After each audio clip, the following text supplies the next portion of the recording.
Oi pessoal, tudo bem? Professor Ricardo aqui, eu sou um professor de português como língua estrangeira em Macau, na China, e estou aprendendo chinês e falando um pouco da minha experiência para quem estiver interessado, né? Hoje o sol se pondo aqui, um sol de primavera, se pondo aqui em Macau, essa é a melhor época do ano, sol, essa transição do inverno para o verão, faz um solzinho, uma temperatura agradável, 25, 26 graus. Sol de primavera me lembra uma situação engraçada. Logo no primeiro semestre que eu cheguei aqui, eu queria dar umas músicas, né? Professor de português, língua estrangeira, gosta de dar aula com música, né? Música é muito importante na cultura brasileira. E eu escolhi aquela música Sol de Primavera, do Beto Guedes, né? Uma música de 79. Eu gosto bastante, aquela voz meio esquisita do Beto Guedes. Mas, quando eu vi, é uma música muito política, né? E eu resolvi, tinha acabado de chegar, respeitar aqui a cultura chinesa e as limitações. Eu evito falar de coisas muito sexuais, muito políticas, para evitar problemas e para respeitar mesmo a cultura das pessoas que estão aqui. E quando eu ouvi essa música quando já tinha lançado há muito tempo, eu era adolescente, não tinha me dado conta de que era uma música que foi lançada junto com na época da anistia, e é uma música sobre o recomeço, né? Deixou que foi ruim para trás, uma música muito, eu associo muito à anistia, né? Aí cortei. Mas enfim, eu ia fazer um vídeo sobre outras coisas, faço depois. Eu queria, essa semana foi uma semana meio ruim para mim e de estressante e tal, de umas coisas que não deram muito certo, né? E eu resolvi falar sobre isso. Vale a pena aprender chinês? E a resposta é depende, né? Como todas as perguntas complexas, né? Olha, a resposta curta, se você quiser acabar de ver esse vídeo agora, é que existem oportunidades infinitas. São muitas oportunidades. É um mundo novo para se desbravar, praticamente. Mas é um mundo novo para se desbravar com muitas oportunidades, porque é muito difícil. É muito difícil. Então, o que acontece é que, primeiro, eu acho que é um momento muito privilegiado para quem está buscando uma oportunidade de vida, de carreira nova, né? Se você é jovem ou se você está querendo dar uma virada na sua vida, aprender chinês e se dedicar à China é uma grande oportunidade.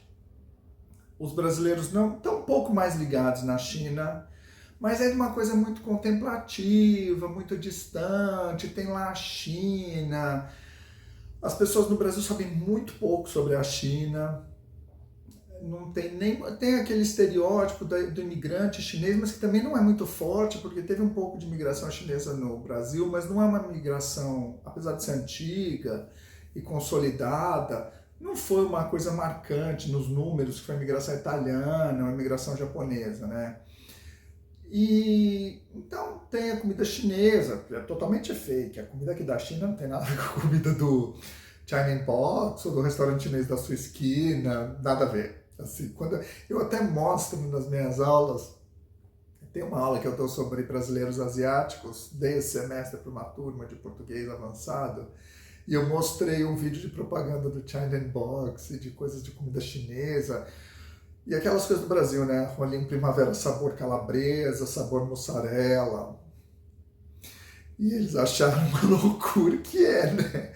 É uma comida brasileira de inspiração chinesa, que tá tudo certo, uma delícia, tá valendo, mas que não é muito chinesa.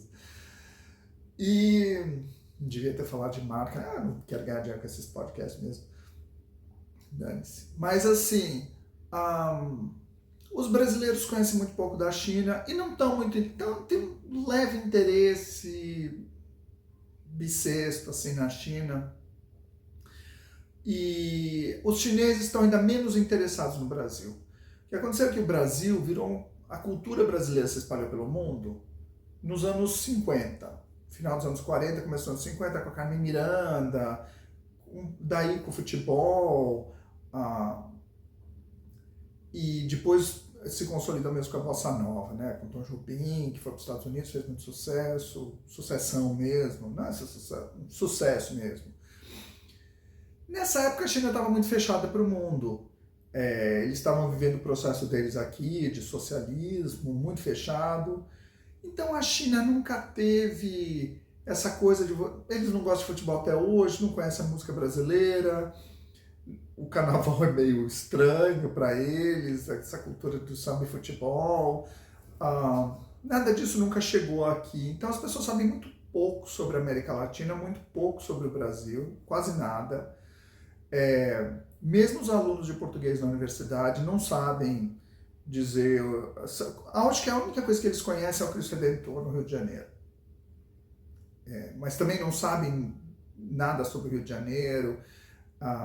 E tem um desinteresse muito grande pelo Brasil. As pessoas aqui na China estão muito ligadas para a Europa, para os Estados Unidos, que são os parceiros que eles tiveram dos anos 70 até 2020, as oportunidades estavam lá, o interesse deles estavam lá, era desses países que eles estavam querendo tirar novas experiências, aprender novas coisas. Então o Brasil eles não sabem nada e eles acham... A única coisa que o estereótipo que tem da América Latina é que tem muito crime, que é muito perigoso, que nem melhor nem ir. Agora, o que acontece é que tudo mudou depois da pandemia, né? O mundo mudou muito radicalmente. A gente teve duas viradas importantes no meu tempo de vida. Uma foi em 90, quando acabou a União Soviética, caiu o Muro de Berlim, 90, 91, 92. Países do leste europeu viraram países capitalistas, democracias liberais. Teve uma virada na Rússia, que foi um pouco diferente. E os Estados Unidos eram uma grande potência mundial de 1990 até 2020, mais ou menos. Em 2020 tudo mudou também. Esse mundo que era unipolar americano virou um mundo bipolar e a China, uma grande potência, superpotência do mundo. E teve muito impacto no Brasil, porque o que acontece é que o Brasil hoje é muito importante para a China e a China é muito importante para o Brasil. Para o Brasil, a China é o maior parceiro comercial, eles são investidores importantes e a relação comercial está crescendo ano a ano, a passos muito acelerados.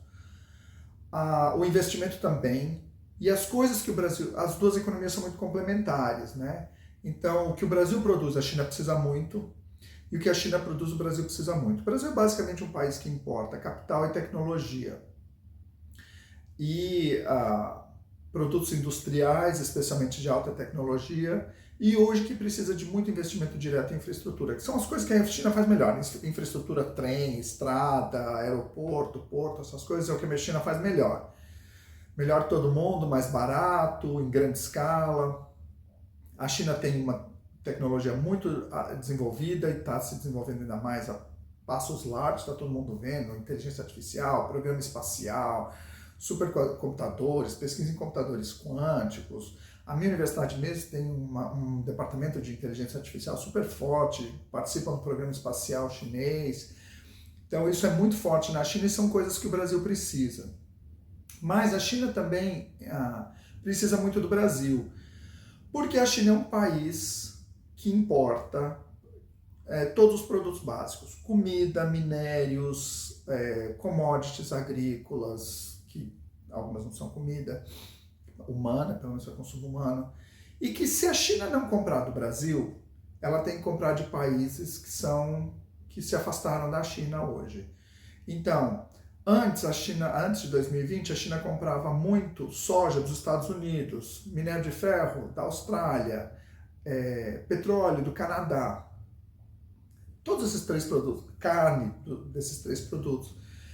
E, de repente, a China substituiu a importação desses produtos do Canadá, dos Estados Unidos, da Austrália e da Nova Zelândia pelo Brasil e outros países da América do Sul.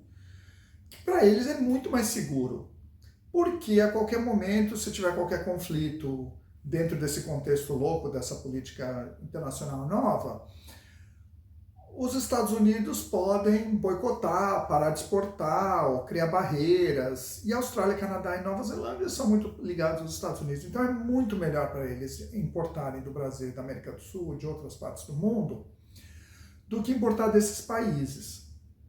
Só que as outras partes do mundo não produzem essas coisas na quantidade que eles precisam. Então, a China não está na nossa mão. Eles têm outras opções. Mas o Brasil é muito importante para a China e tem muitas oportunidades no comércio e nos investimentos, como que eu falei antes. Para o Brasil, a China também não é a única carta no baralho, mas é onde está o crescimento e onde estão as novas oportunidades. Porque o Brasil tem relações históricas com os Estados Unidos e com a Europa e a coisa é meio estagnada. Tem muito investimento dos americanos, tem investimento também, muito comércio entre Brasil e Europa, Brasil e Estados Unidos, mas não cresce no ritmo que cresce com a Ásia. E não cresce no ritmo que cresce com a China. E politicamente para o Brasil é muito bom. Esse acordo do Mercosul, eu me lembro de assistir, saiu o acordo do Mercosul ano passado, em 2024. Esse acordo do Mercosul, eu me lembro de ver um debate, a Europa é meio complicado fazer acordo comercial com eles, porque são 27 países, acho que 26 agora aqui na Inglaterra, que o Reino Unido saiu, desde que o Reino Unido saiu. E eles ficam discutindo, a França é contra, mas a Espanha e Portugal são a favor, Itália e Alemanha são a favor, mas Polônia é contra. É difícil conciliar esses interesses. Mas eu me lembro de ver uma reunião do Parlamento Europeu na internet e uma eurodeputada, acho que de um dos países bálticos, acho que da Lituânia, falava assim, olha, mas se a gente não fechar um acordo com o Mercosul, a China vai fechar, a gente precisa se aproximar desses países. Então, para o Brasil é muito interessante jogar em todas as áreas, né? Jogar com os Estados Unidos, jogar com a Europa, jogar com os BRICS e tudo mais. Então, tem tido muitas oportunidades. Para as empresas chinesas, elas estão indo em peso para o Brasil. O que é mais visível são essas montadoras BYD, GWM, Great Wall Motors, né? Não sei, GWM, né? Claro. BYD, agora parece que estão indo outras também. Tem muito investimento em infraestrutura de transmissão elétrica, portos, estradas, metrô, produção de trem, enfim. Vocês estão vendo aí. As grandes empresas chinesas estão indo muito em peso para o Brasil. A BYD vai ter no Brasil, está abrindo fábrica em vários lugares, na Tailândia, na Turquia, na Hungria, mas a maior fábrica é aquela lá em Camaçari, na Bahia, pertinho de Salvador, ali onde eu morava, onde tem meu apartamento. E por quê? Porque para essas empresas, hoje, é arriscado investir nos Estados Unidos, é arriscado investir na Europa. Pode ter algum conflito e eles perderem tudo que eles botaram ali. E o Brasil é um mercado grande, é um país independente, é um país amigo. Então o Brasil está recebendo investimento da Alemanha, está recebendo investimento dos Estados Unidos, também está recebendo investimento da China e tende a ser crescente. Eu tenho uma conhecida aqui que é consultora de empresas e de governos provinciais da China que estão querendo fazer investimento em países de língua lusófona, ou seja, que falam português. Quase tudo é no Brasil. Portugal é muito pequeno, os países africanos são muitos e são menos desenvolvidos, o Brasil é um país grande, tá? E o interesse de empresas médias, empresas grandes, mas não gigantes, como a BYD, é bem grande. Eles estão tentando achar lugares, achar nichos. Então não é só que tem muitas oportunidades agora. A tendência é que tenha muitas oportunidades nos próximos anos também. Nas universidades, por exemplo, que é onde eu sou professor na universidade, eu tenho conversado com várias universidades brasileiras. Eu falo, precisa abrir cursos de graduação em chinês no Brasil, que só tem 2. Tem o na USP, que existe há muitos anos, desde os anos 70, se não me engano, mas é pequenininho. E acabou de abrir um na UFRJ. Eu conversei com o reitor da UFRJ num evento aqui em Macau no ano passado, e ele estava falando que o curso abriu, fizeram os concursos, contrataram os professores, abriram o vestibular em 2020, no começo de 2024, não teve candidatos, eles iam abrir de novo em 2025, não sei qual foi o resultado, torcendo para ter tido bastante candidato e que o curso vá para frente e tudo mais, mas precisa ter muito mais. A China é muito importante para o Brasil. Então, vai começar, tem um movimento que tende a ser de crescimento do ensino de chinês no Brasil, porque tem essa relação comercial muito intensa, tem essas empresas investindo, tem a aproximação dos 2 governos, enfim, tem um vento aí de, não sei se é de pompa, de proa, porque eu não entendo muito dessas coisas de barco, de navio, mas tem um vento atrás empurrando muito forte. E as 2 culturas são muito diferentes. O maior problema não é a língua, porque o chinês, que é executivo de uma empresa, que está lidando com estrangeiros fala inglês muito bem, e o brasileiro que está nessa posição, dá para achar um brasileiro fácil que fala inglês. Então a comunicação linguística não é o mais importante. Claro que aprender uma língua é super importante, porque você cria um vínculo, você cria um laço, você chega falando chinês aqui, nem que seja básico, tal, as pessoas já sorriem. Quando você fala a língua das pessoas, elas sentem que você é parte da família delas, da comunidade delas. Então é importante os chineses aprenderem português, é importante os brasileiros aprenderem chinês, aproxima muito, abre muitas portas, mas o mais difícil é a cultura. O que eu tenho visto no meu trabalho cotidianamente aqui é que, assim, primeiro tem umas coisas que eu não imaginava. O fuso horário atrapalha muito. É muito difícil fazer as coisas entre a China e o Brasil por causa do fuso horário. Por quê? Eu não esperava isso. Porque eu lidava com intercâmbios com a Europa, com a África, Estados Unidos, América Latina. Tem uma diferença de fuso horário, mas você consegue marcar uma reunião no mesmo dia. Uma reunião síncrona, né? Os dois ao mesmo tempo. Aqui, com a China e com o Brasil, como são 11 horas de fuso horário, então quando é meio-dia no Brasil, são 11 horas da noite no Brasil, na China. Meio-dia no Brasil, 11 horas da noite na China. Então, não dá para você marcar uma reunião meio-dia, você tem que marcar uma reunião, tem uma janela estreita, que é 8 a 10 da manhã no Brasil, que é 9, 11 da noite aqui, não, 8 a 10 da manhã no Brasil, é 7 a 9 da noite aqui. É essa hora que dá para fazer as coisas. Aqui de manhã, em vez de ser 11 horas, são 13, e é o dia anterior, então é mais confuso ainda. Então, quando aqui é meio-dia, no Brasil são quando aqui é meio-dia, no Brasil são 11 horas da noite. Então, quando são 8 horas da manhã aqui, no Brasil são 9 horas da noite. Então você vê, aí talvez se você acordar cedo, você consegue fazer uma reunião com o Brasil. Mas você tem 1 hora da manhã, 2 horas à noite que dá para fazer as coisas. Reunião e tal. Quando eu mando um WhatsApp, é assim, é como e-mail. Pior que e-mail, porque assim, eu mando um WhatsApp hoje, agora, são quase 6 da tarde aqui. Agora é muito cedo no Brasil, são 7 da manhã, são 6 e quase 7 da manhã no Brasil. Então, eu vou receber a resposta no meio da madrugada. Daí eu não vou ter visto. Então, eu vou receber essa resposta amanhã de manhã. Mas quando eu responder, as pessoas no Brasil já estão dormindo. Então, o WhatsApp é uma coisa de um dia para o outro. Então, o que você, com um país europeu, com os Estados Unidos, com a América Latina, com a África, você consegue resolver num dia, aqui às vezes você demora uma semana, porque o cara tá dormindo, entendeu? Marcar reunião super difícil, tem essa janela super estreita de horários. No caso das universidades, é pior ainda, porque tem uma questão do calendário não bater. Aqui a gente está no hemisfério norte, então as férias grandes são junho, julho, agosto. A universidade está vazia. E no Brasil é dezembro, passou o Natal, né? Janeiro e fevereiro. Do Natal ao Carnaval, né? Bom, então morreram 3 meses por ano que nada acontece. Ou porque aqui está tudo vazio, ou porque lá está tudo vazio. E aqui o Ano Novo Chinês, que é o feriado mais importante deles, também pode cair em semanas diferentes, não tem data fixa, como o Carnaval no Brasil, Páscoa e tal. É um feriado de 2 semanas, que você não consegue fazer também muito nada. Então, o Brasil tem muito feriado. Então, uma coisa que por exemplo, eu estou negociando intercâmbio com 4 universidades brasileiras desde setembro do ano passado. E o que a gente queria era mandar os alunos de intercâmbio agora no segundo semestre desse ano. Mas para isso eles precisam decidir até comecinho de março, até final de fevereiro. Foi semana passada o prazo. Eu não consegui em 5 meses negociar isso, que é uma coisa rápida. Negociar um acordo de intercâmbio é uma coisa que em 3 semanas você resolve. O reitor assina um mês. O reitor assina lá, o reitor assina cá, você negocia os termos. Vai, 6 semanas. Estou 6 meses negociando isso. Então, isso é muito difícil. Agora, mais difícil mesmo são as diferenças culturais. A maneira de fazer as coisas na China e no Brasil é muito diferente.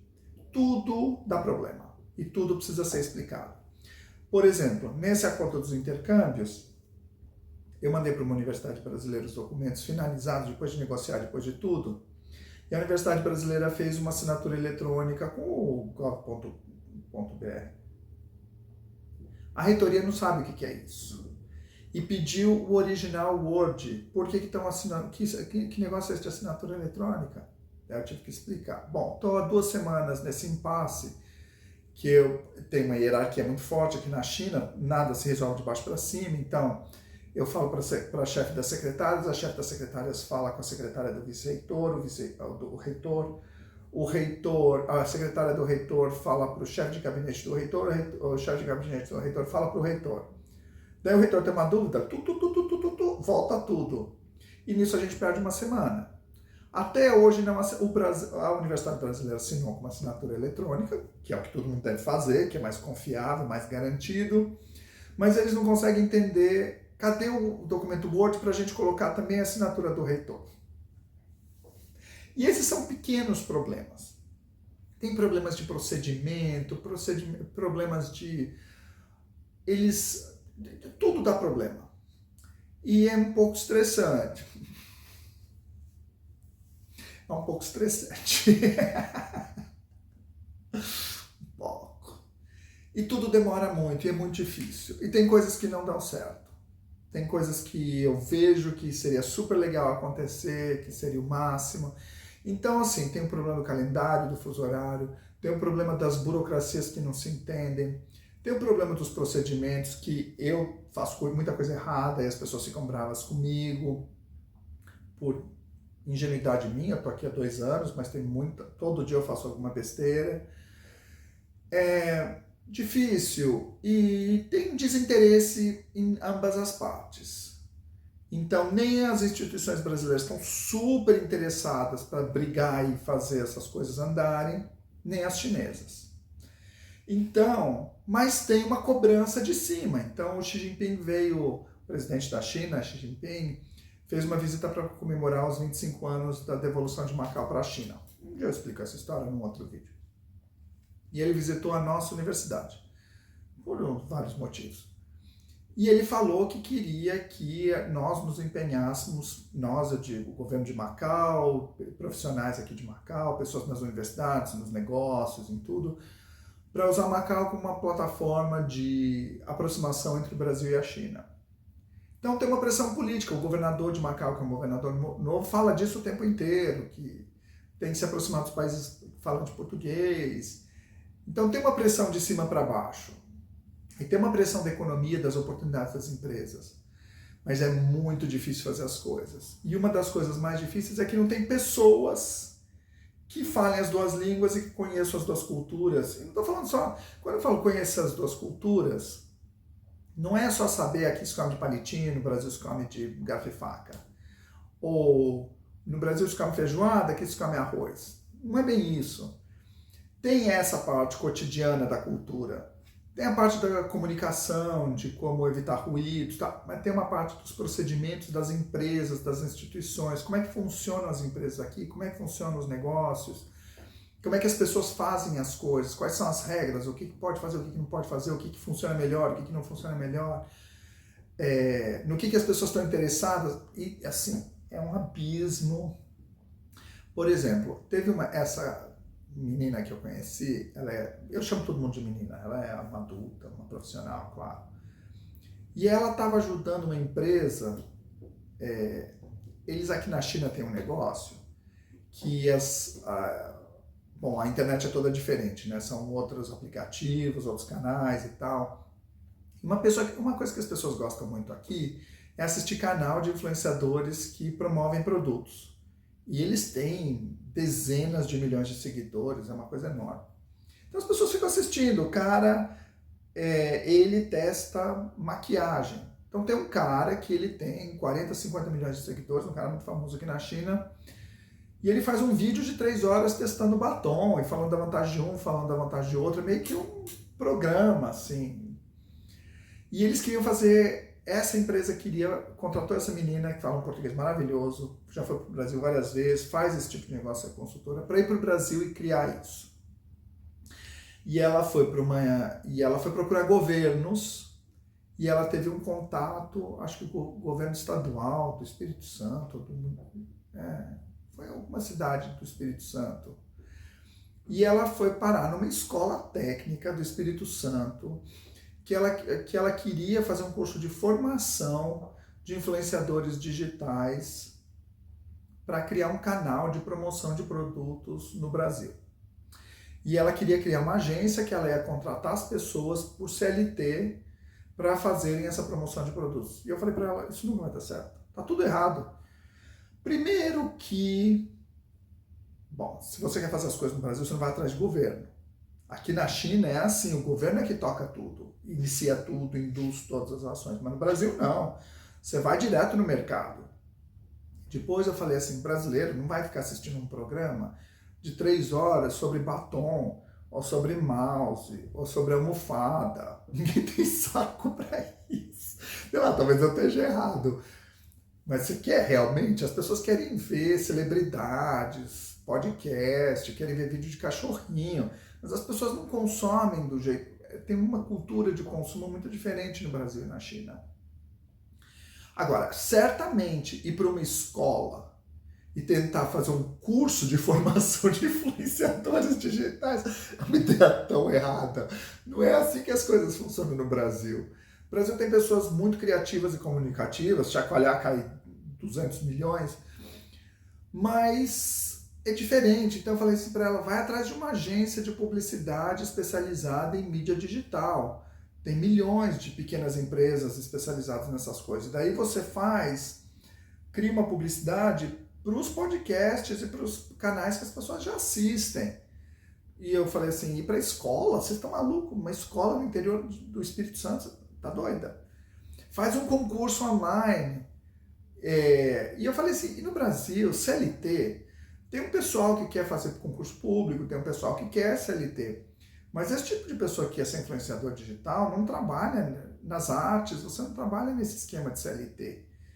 Ela reclamou, falou assim, os brasileiros não querem carteira assinada. Eu falei, não, o cara quer influenciador digital. Então, assim, ela, por mais que ela esteja viajando, se especializando nisso, tentando aprender, conversando com as pessoas, correndo atrás, a maneira de pensar na cultura chinesa, nesse tipo de negócio, é completamente diferente da brasileira. E vice-versa. Aqui tem empresas brasileiras tentando entrar na China e deveriam tentar mais. Mas boa sorte, é muito difícil, tem muitos obstáculos e precisa muito, e aqui que eu queria chegar. Precisa muito de pessoas que passaram muito tempo aqui, que trabalharam muito tempo aqui na China. Você começa estudando chinês no Brasil, mas você tem que passar muito tempo aqui, você precisa trabalhar aqui, você precisa ter parceiros aqui, porque por mais que você trabalhe aqui, que é o que eu estou fazendo, já estou há 2 anos dando aula aqui na universidade, todo dia tem uma novidade, todo dia tem uma coisa diferente, tem um procedimento que eu não conheço. E para eles também, eu estou fazendo esses intercâmbios, eu estou fazendo... Um dia eu conto dos intercâmbios que eu estou fazendo, são super legais, com várias universidades em regiões diferentes do Brasil. Estou criando um posto aplicador de SOPBRAS, que é o exame oficial do governo brasileiro de proficiência em português do Brasil, né? Se eu não estivesse fazendo, não tinha como, é muito difícil, eles não entendem a burocracia brasileira também. E a gente não entende a deles, então é um projeto de vida. Não precisa ser seu único projeto de vida, mas é um projeto de vida. Você aprender chinês demora muito tempo. E vir para a China e ficar muito tempo aqui, trabalhar numa área específica e conhecer as particularidades e fazer parceiros e fazer um networking aqui para criar a condição para você conseguir fazer essa ponte. Sem isso, governos, instituições, empresas não conseguem se aproximar, não tem o operador que faça isso. É muito difícil. Então é importante, se você está interessado na China, é fascinante você fazer isso. Você vai ter trabalho pro resto da vida, você não vai ter desemprego. E você vai fazer coisas muito interessantes e gratificantes, vai aprender muito e tudo mais. Então as oportunidades são, hoje muitas, tendem a crescer muito, muito nos próximos 10 anos. Então Você está querendo uma carreira, você está querendo uma oportunidade, querendo crescer, querendo ganhar dinheiro, aprender coisas novas, aprender chinês é fantástico, venha para a China. Agora o reverso da medalha. As dificuldades. Olha, é difícil. É difícil. Eu dediquei a minha vida a aprender línguas novas e a morar em outros países. E é difícil. É difícil. Olha só meu caderninho de chinês aqui. Um dia eu vou fazer um vídeo sobre minha rotina de aprender chinês. Faço aula todo dia. Eu tô na aula 409, ó. Essa foi a aula que eu fiz essa semana. Ontem eu tava meio deprê, eu nunca cancelo minhas aulas, eu faço aula todo dia. Ontem eu tava meio deprê, não cancelei minha aula. Foi raro, primeira vez que eu faço isso. Demora. Não é trivial. Aprender inglês, aprender espanhol, francês, alemão. Alemão eu aprendi em 3 anos. Eu fiquei 1 ano estudando alemão intensivo. Primeiro um períodozinho sozinho, depois no Instituto Goethe. Daí eu fui para a Alemanha, fiquei 2 anos na Alemanha, muito intensivamente. Fiz um curso de 4 meses intensivo com uma bolsa do governo alemão. Depois eu fui para a universidade, trabalhava, tinha muitas relações pessoais. 3 anos, cheguei no nível bem avançado, nível C2 de alemão. Tô há 2 anos aprendendo chinês e não tá nem perto.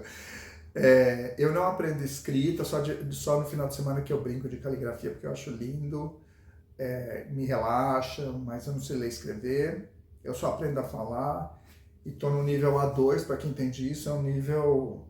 Me viro aí, quando eu vou pegar táxi, essas coisas, situações simples consigo virar, consigo ter conversas simples com o meu professor, mas no trabalho eu não consigo usar chinês, nem com os meus alunos, nem com os meus colegas. É um projeto de muitos anos, e com momentos muito difíceis, de um desânimo muito grande.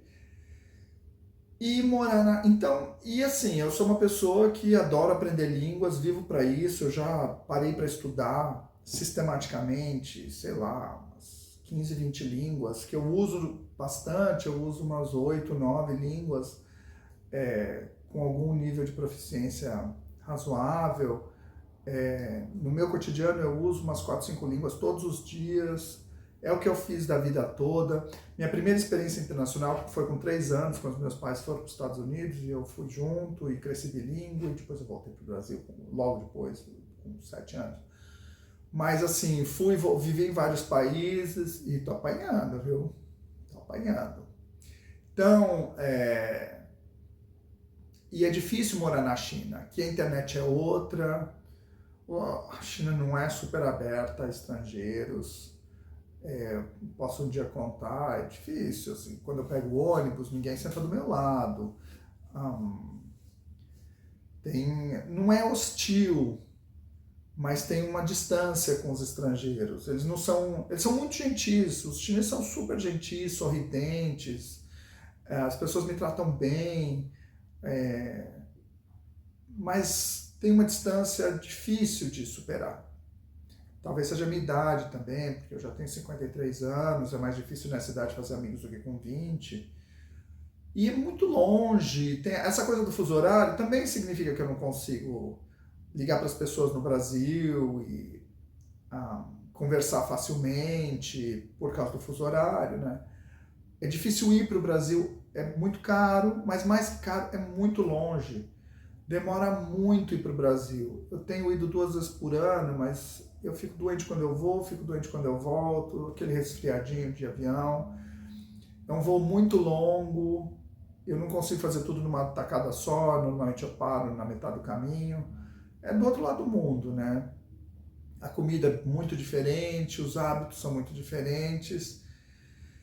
E às vezes quando rola um estresse no trabalho, dá aquela... difícil, dá aquela pegada. E a coisa da língua também, tem horas que eu gosto muito das minhas aulas de chinês, gosto muito do meu professor, eu faço de um jeito muito gostoso, que funciona muito para mim, mas a lentidão do processo é muito difícil. Tem horas que você fala assim, não, eu não consigo aprender essa palavra, já tentei memorizar, já fiz cartãozinho, esqueci de novo. Então tem momentos de muito, você precisa querer muito, não é para qualquer um. Então, agora é muito recompensador, né? Porque eu sei o tamanho da dificuldade de aprender chinês, muito mais difícil que alemão, muito mais difícil que russo, muito mais, muito mais. Mais difícil, eu acho mais difícil que japonês, porque japonês não tem tom. Vou fazer um vídeo sobre os tons e como eu lido com essa coisa do tom. Quando eu morava na Alemanha, os alemães, assim, você fala assim, hallo! As pessoas, nossa, como seu alemão é ótimo! Na França é assim, né? Na China não. Ah, tá errado isso que você falou, é assim. Então, tem uma coisa de, que legal que você está aprendendo chinês, especialmente no ambiente onde eu estou, porque todo mundo dá aula de língua, ou de chinês, ou de inglês, ou de espanhol, ou de português, no meu departamento, na minha universidade. E as pessoas entendem melhor esse processo. Mas difícil. Eu fiquei muito chateado na sexta-feira porque eu comprei umas coisas na internet, no Taobao, que é o Alibaba interno aqui da China. Eu não usava o Taobao porque tudo era em chinês, podia botar o Google Tradutor, mas tinha muito erro, muito difícil de navegar. Mas eles fizeram agora, começaram um serviço para quem mora em Macau e Hong Kong, que tem eles fizeram uma tradução muito melhor, o próprio site já vem todo em inglês. Dá uns pau, mas funciona. E eu comprei 2 negocinhos aí e pus meu endereço em Macau. E em Macau, como tem língua oficial, o cantonês e o português, vou fazer um vídeo sobre isso, eu pus o endereço em português. O entregador me ligou e depois eu atendi, não consegui falar com ele porque ele não sabia mandarim, ele só sabia cantonês, e o chinês que eu estou aprendendo é mandarim, que é o chinês oficial do país todo. O cantonês é a língua aqui da província de Guangdong, de Cantão, né? Eu não sei nada de cantonês, eu só aprendo mandarim. Ele não estava entendendo, eu não estava entendendo ele, telefone. Daí a gente começou a digitar, porque daí dava para fazer um copy-paste no Google Tradutor. E a coisa aqui, os endereços têm endereços, os nomes das ruas e dos prédios e das coisas tem em cantonês e tem em português, mas eles não são a tradução literal um do outro. São nomes bem diferentes, não tem nada a ver. E ele falou assim, eu não sei o que é o seu endereço em chinês, qual é? E eu não sei digitar em chinês. E eu conseguia achar um endereço, mas eu não conseguia digitar em chinês. E eu falei para ele, eu não consigo te explicar o meu endereço. Ele falou assim, eu também não sei o seu endereço. E eu não entregou. Fiquei sem. Eu fiquei tão chateado. Falei, 2 anos. 2 anos. Quando você pensa que as coisas estão começando a melhorar. Ai, que difícil. Não? Então, isso que eu estou em Macau, que eu vou explicar as diferenças de um dia no outro dia, de viver em Macau, em Hong Kong, viver na China. Então é difícil, precisa querer muito. Você precisa...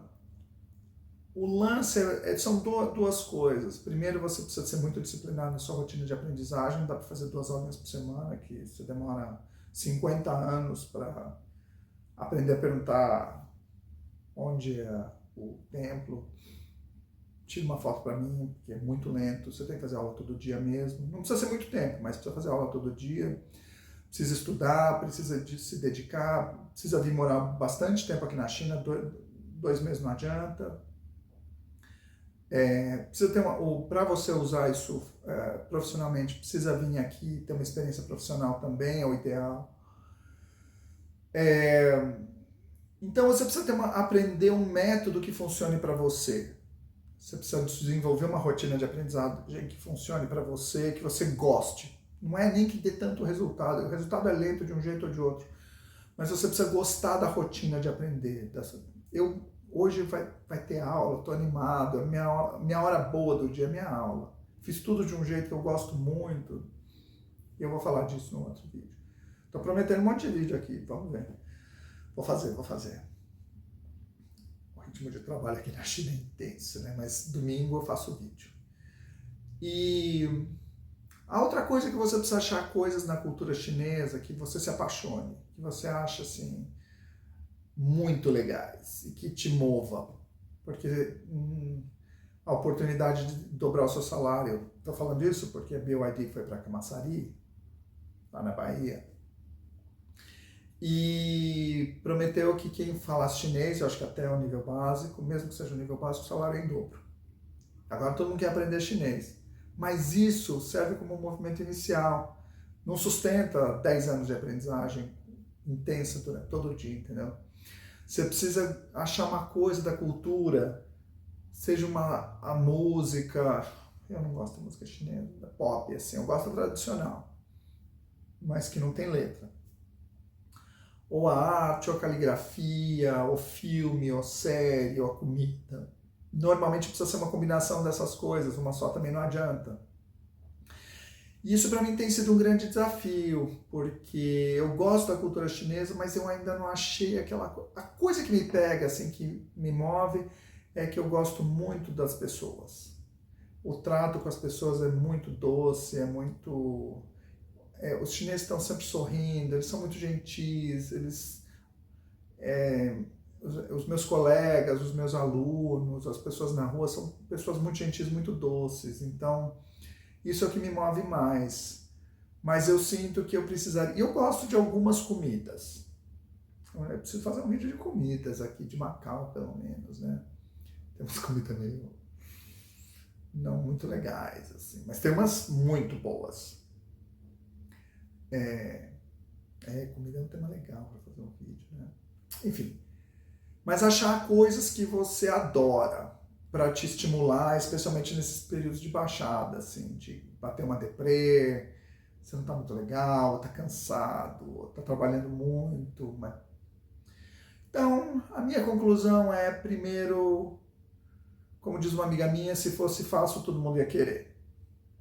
É difícil, é muito difícil, exige um esforço pessoal, sustentado durante muitos e muitos anos, muito intenso,